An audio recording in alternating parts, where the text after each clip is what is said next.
My friends, today I want to talk about Camtasia software for screen capture. And screen capture is becoming very integral to any communications now. And so the program that I always use, which is like the best, I think, the best screen capturing software there is called Camtasia. It's made by a company called TechSmith. Forgive me for the way I'm doing this. I'm doing an over-the-shoulder camera of my screen because I found out you can't do a QuickTime capture, screen capture of screen capture software. In other words, you can't screen capture when you're screen capturing, right? Or doing screen capture software. So I have to do this kind of an old school way. So I'm going to show you how I use Camtasia.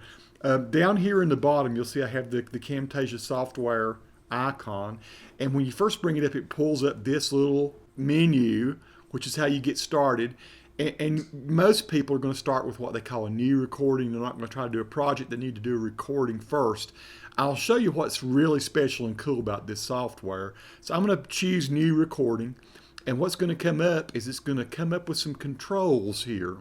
And I'll show you what I have. The thing I love about Camtasia software is I can record the screen, the entire screen, or any portion of the screen that I want to, which I set with this little button over here on this side. So you see I have all kinds of different sizes. I can do 4K, 1080p, 720p. And you're seeing this green over here. This is showing what is going to be the recorded area. Or you can choose a region, or you can just choose the entire computer. I was looking here to see if I have the newest version of it, and I see choose region, but I don't see the entire computer. It used to say do the entire computer, but I can see down here recent regions 5118 by 2880. That is my entire computer, and I can see that the green is all the way around. And there are also, I'm going to say okay, there are also options here if I want to do a video of myself. So I can be simultaneously recording the screen, anything that's on the screen, whether I've got a PowerPoint up there or whether I have if I have a Google Chrome window, I can have a YouTube video. It doesn't matter. Whatever I have real estate for on the screen, anything I want to put on there, it will be capturing that. But you see here I have the FaceTime camera on my iMac. It's going to record me, and I can choose different sizes of how I want that to be. I can see here it says 1280 by 720. If I decide I don't really need that big, maybe I just need 960 by 720. These are just various, you can do smaller versions, 960 by 544, whatever, of yourself.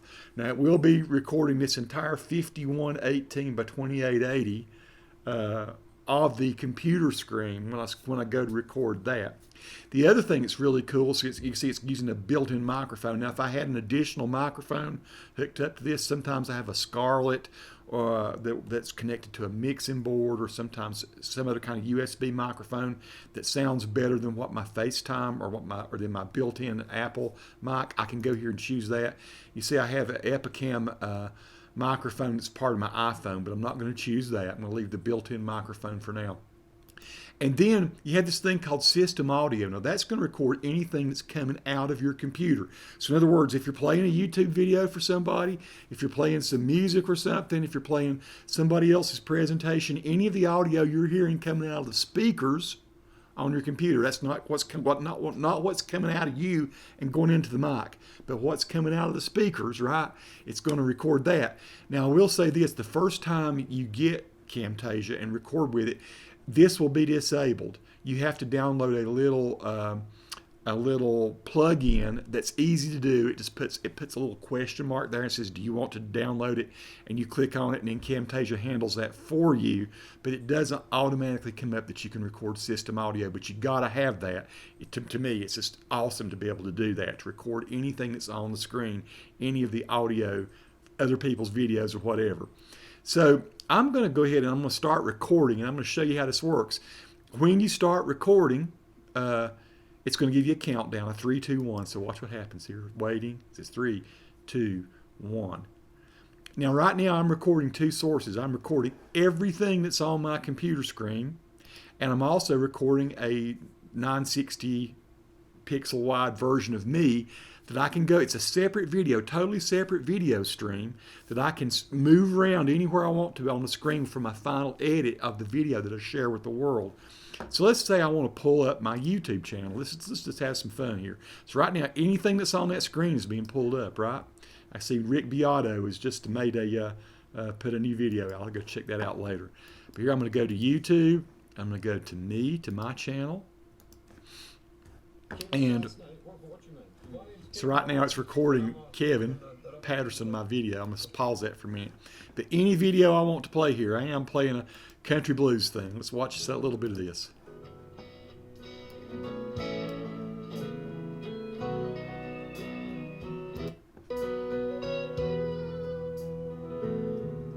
So as you see now, when I play this back, when I save this project, I'm recording this video, I'm recording me. I can have, let's say I want to show people the Helix patch that I was using. I could pull open my Helix manual here or something, and I could be showing people various different things that are going on with my Helix. So this is just the coolest thing. It doesn't matter anything that's on the screen. It will be recorded, and I can show people that all the while I'm recording myself. And I just think it's pretty great. I don't know of any other program that does it quite as elegantly or as completely as this. And the audio always matches up really well, and the video is easy to edit inside their editor. So I'm not going to belabor this. You kind of get the picture. Here again, if I wanted to have a presentation, a keynote presentation or something here, or I wanted to do I'll show you where it pops up here just in a moment. And let's say I come up with this presentation here. I'm going to say create. And let's imagine we have 15 slides going down through here, right? I could be talking to people. I can just, instead of recording the entire screen, I could be recording just this square right here, just this bit. And my wife Nikki does this for her classes. I help her set up classes where she records herself through the camera, and then also she's showing people the stuff in the PowerPoint. So this is not PowerPoint, but it's the Apple version of PowerPoint. So you get the idea of what you can do. Basically, the sky's the limit. You can just record anything, whether it's video, if it appears on the screen, and if you can hear the audio, then you can record it all at once. Now I'm going to show you what happens. I've been recording for a while, and down here on the bottom where this is, I can either right-click on this, or I believe I can click up here on this and I can stop recording. So you see this little icon up here on the top?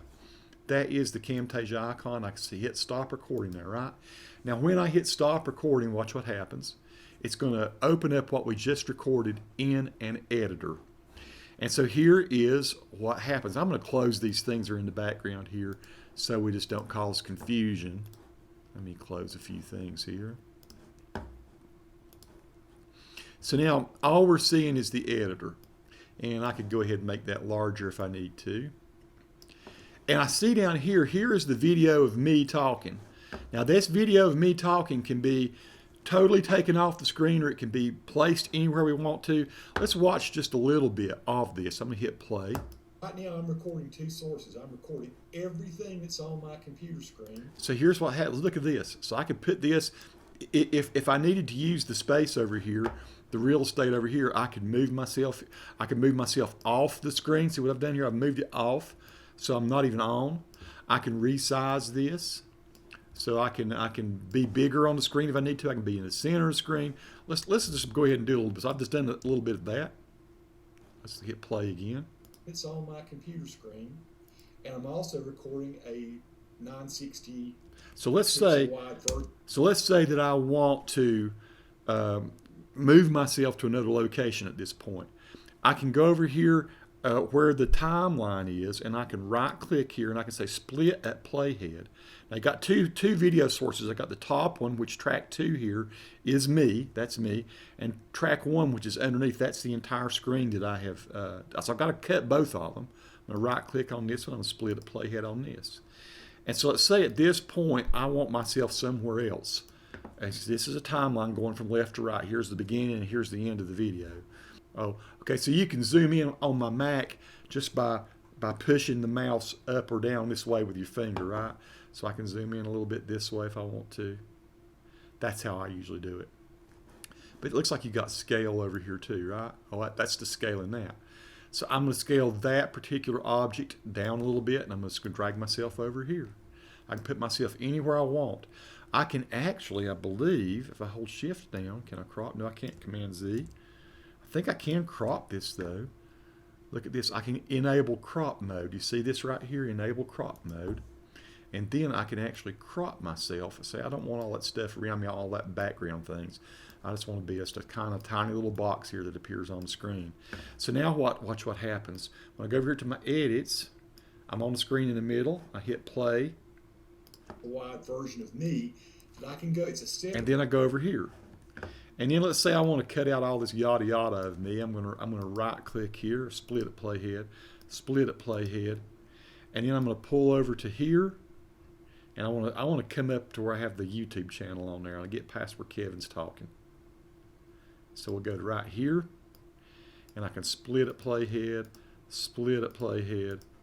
and I can delete this portion right here. Now there's quicker ways to do this. We could do a ripple delete, but I'm just going to grab it and drag it. So you see what I just did? I highlighted the video so that I could pull it. Then I just click on it and I drag it till I get to where I want to put the new edit in. Stream. Any video I want to play here. I am playing a country blues. So let's see if my country blues plays here.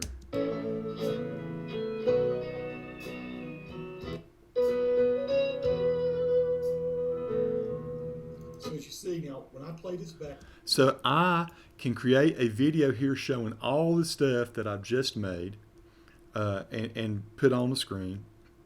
And then I can, let's say I want to end the video right there. I can split at playhead. Split at playhead. I can get rid of the rest of this. Let's say that 1 minute of video is all that I need. And maybe just for fun, maybe I need to move myself up here into this corner by the end of it. I'll do a split at playhead again here.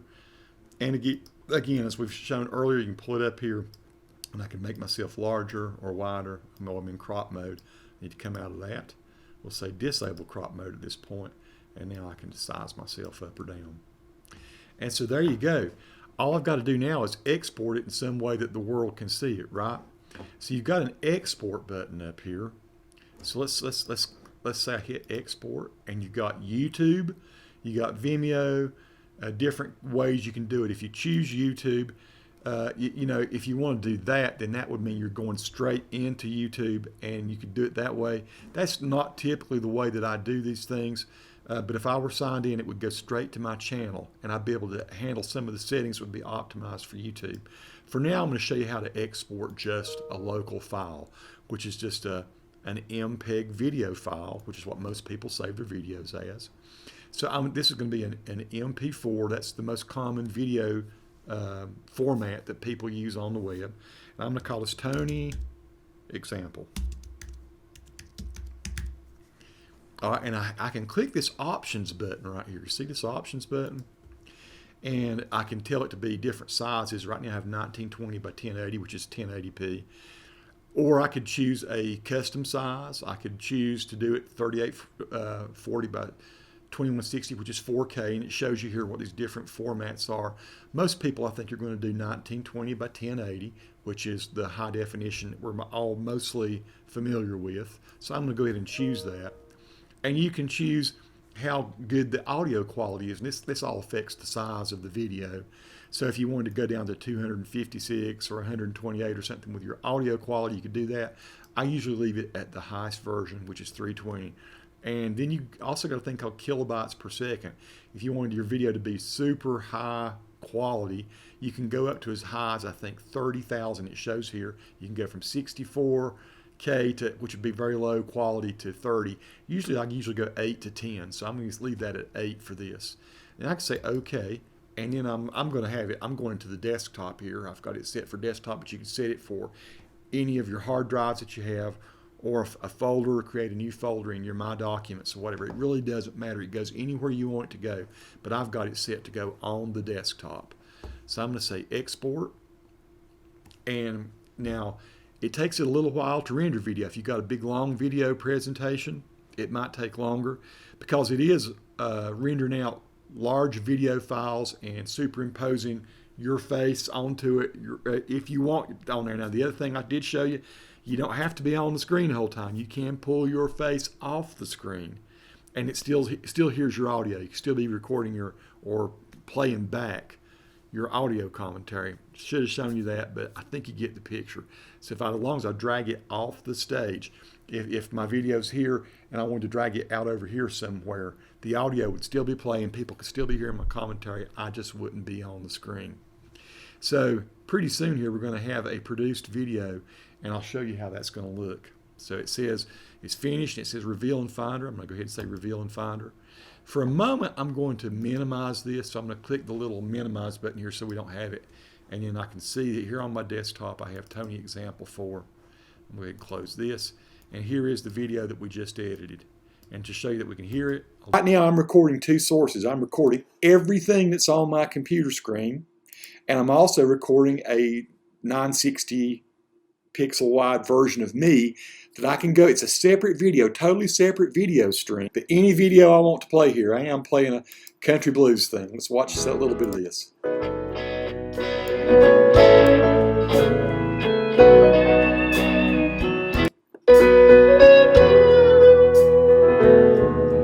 So as you see now, when I play this back, when I save this project, I'm recording this video, I'm recording me.